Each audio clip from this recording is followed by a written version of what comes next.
Good morning, everyone, and aloha. I'm Clyde McLean. Mac Lumen, and behind me is Ikai. Sovereignty requires a higher purpose of spiritualism. Spiritualism versus religion. Spiritualism is people caring about themselves and caring about other people. Spiritualism does not judge others. It allows people to be themselves. Spiritualism encourages people to become themselves. Spiritualism does not try to control people. Spiritualism does not send anybody to hell. Spiritualism does not need a glamorous church structure. Although I like to go inside of old churches, spiritualism is personal, just as your relationship to God is personal. Spiritualism allows you to talk directly to God. You don't have to go through any intermediaries. Being with spiritually like-minded people is godly.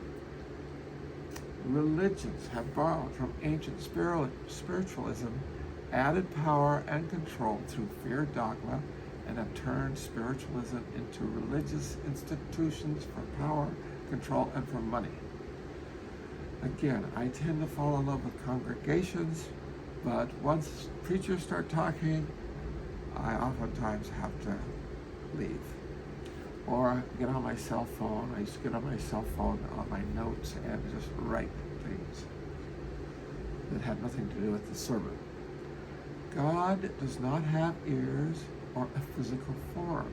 God is consciousness, universal, pure consciousness, and includes everything physical and non-physical in all universes.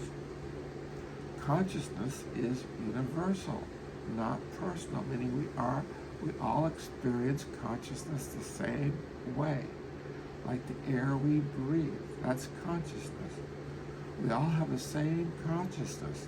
There really is no higher or lower consciousness, even though we talk about it. It's awareness, higher or lower awareness. Awareness is like consciousness, but personal. You have your awareness, and everybody else has their own awareness of things.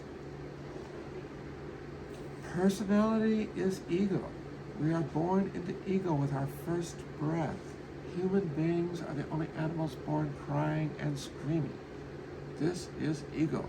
This is ego saying, I do not like this. I do not want to be here. Put me back.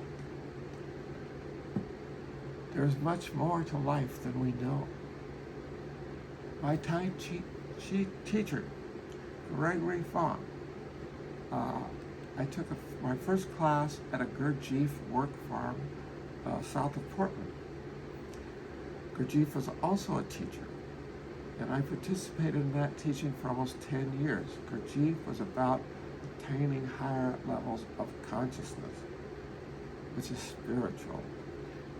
I think you know what I mean, even though consciousness, there is no higher consciousness or lower consciousness. There's just consciousness. Jesus said, I did not come to tell you I am God. I came to tell you you are God. Yogananda would say, God is the ocean. You are a wave of the ocean. As a wave, you rise up from the ocean, briefly come to shore, and then recede back into the ocean, and then sometime later, you do it all over again. Most biblical stories are just that, stories. Taoism boils down to doing what is most natural to who you are. What do you do? What suits you? You follow your teacher like you are attached to your teacher, and maybe after 10 years, you'll begin to see your true self because you cannot be someone else. You cannot become someone else, but you can become yourself trying to become someone else that you trust and respect. Yogananda taught that it was necessary to believe in God, but only not necessary to believe in God, but to search for God. You had to search for God in everything you do and look for God in everyone else. Believing, in a sense, is giving up searching or seeking God. Believing is passive acceptance. Searching is active acceptance. See God in others and in everything. This is spiritually participating in life. Buddhism talks about the practice of loving kindness, but it is much more than a practice. It is a becoming. You become loving kindness to the point where you can't be something else. Once you become loving kindness, you cannot go back. You become it. My last dog, Boo Boo, was a 120-pound St. Bernard Mastiff who never once barked in anger. Never. He was attacked twice by other dogs and would not fight back. He simply did not know how to be angry or how to fight. He was the purest loving kindness I have ever known. And when he died in my arms at the veterinary clinic, and he and I were left alone, me still holding him, I saw his soul leave his body as a slow-moving spiral, hazy energy. It was right in my face, and at first it shocked me. It just took me out of myself for a moment and focused on that swirling energy that lasted, I don't know, 4 or 5 seconds, and then just came into me. Okay. A few months before I stopped practicing Tai Chi with Gregory, we both intuitively knew that our relationship was coming to an end. And even though we never talked about it, he took me aside during a class and privately told me, if you go away for 10 years, when you come back and I recognize your Tai Chi, you are not doing Tai Chi. That was one of the most freeing things a teacher ever said to me. It's like you have to become yourself. At first you become the Tai Chi, and then the Tai Chi becomes you. And it's the same with all practices. Even music, like some singers take a song and they sing it so strongly and so much from their heart that song, it becomes their song, even though somebody else wrote the song.